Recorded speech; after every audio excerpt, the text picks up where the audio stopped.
দুর্গাপূজায় ভারতে ইলিশ উৎসবের রেওয়াজ চলমান ছিল বেশ কয়েক দশক ধরেই। প্রতি বছর বর্ষা মৌসুমে পদ্মার ইলিশের জন্য তাই মুখিয়ে থাকত পশ্চিমবঙ্গের মানুষ।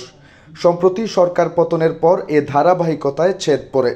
বাংলাদেশ সরকারের পক্ষ থেকেও এ নিয়ে বলা হচ্ছে ভারতে যাবে না আর কোনো ইলিশ।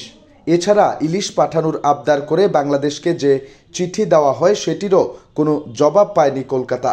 এই অবস্থায় আসন্ন দুর্গাপূজায় বাংলাদেশের ইলিশ নিয়ে হতাশ পশ্চিমবঙ্গের রাজধানী কলকাতার ব্যবসায়ীরা। কলকাতার সংবাদ মাধ্যমে বলা হয়, শেখ হাসিনা সরকারের পতনের পর বাংলাদেশের রাজনৈতিক আবহেও পরিবর্তন এসেছে।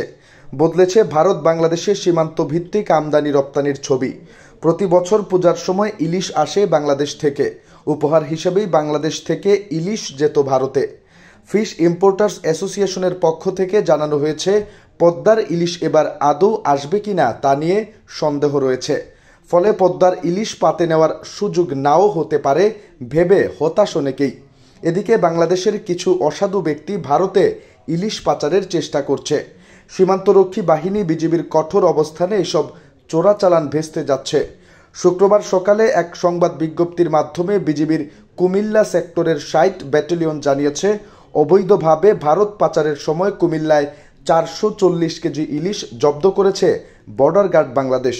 বৃহস্পতিবার রাতে ভারত বাংলাদেশ সীমান্তের কুমিল্লার ব্রাহ্মণপাড়া উপজেলার শশীদোল এলাকার মনোরা নামক স্থান থেকে ইলিশগুলো জব্দ করা হয়।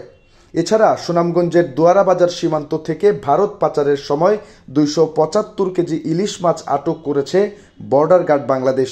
বুধবার ভোরে দোয়ারাবাজার উপজেলার বাংলাবাজার বিওপির দায়িত্বপূর্ণ দীঘাতলী নামক সীমান্ত এলাকায় বিজিবি অভিযান চালিয়ে মাছগুলো জব্দ করে।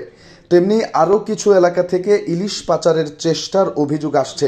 তবে বিজিবি বলছে, যে কোনো ধরনের চোরাচালান প্রতিহতে তারা সচেষ্ট রয়েছে।